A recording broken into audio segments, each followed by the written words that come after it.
kantangazeemu ku maka amasoga nga bwe galina okuba. Ensi egiire ng'ekyukakyuka eriyo obulombolombo n'ennono ife nga abasoga bye tulina okusigala nga tutambuliraku. Ekisooka n'obukulembeze obw'amaka. Amaka amasoga gakulembebwa baaba ne maama. N'emmere. Amaka amasoga gateekwa okubaamu emmere emala abawaka n'eyindi ey'okutunda okusobola okwetuusaako ebyetaago eby'endawulo ng'esente, okusomesa abaana, okwidandaba n'okusobola bizinesi ed'endawulo okusobola okwongera eningiza mu maka. Era twongeremu amaanyi mu kuzimba ebyagi. Ekyokusatu n'obuyondo.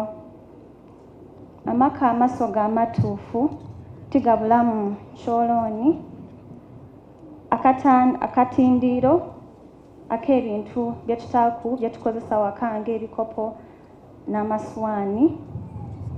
Ekyokuna n'ekigangu mwe tusangaaliza abagenyi.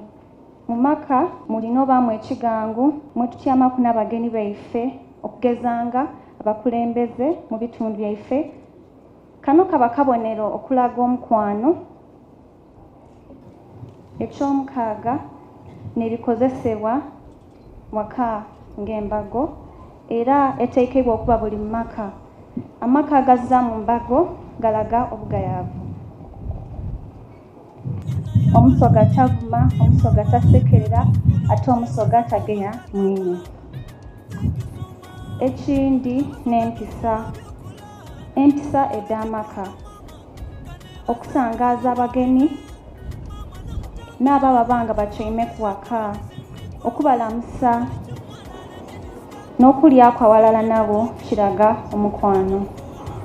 Ekisembayo n'endogera n'olulimi. Omusoga tavuma, omusoga tasekerera, ate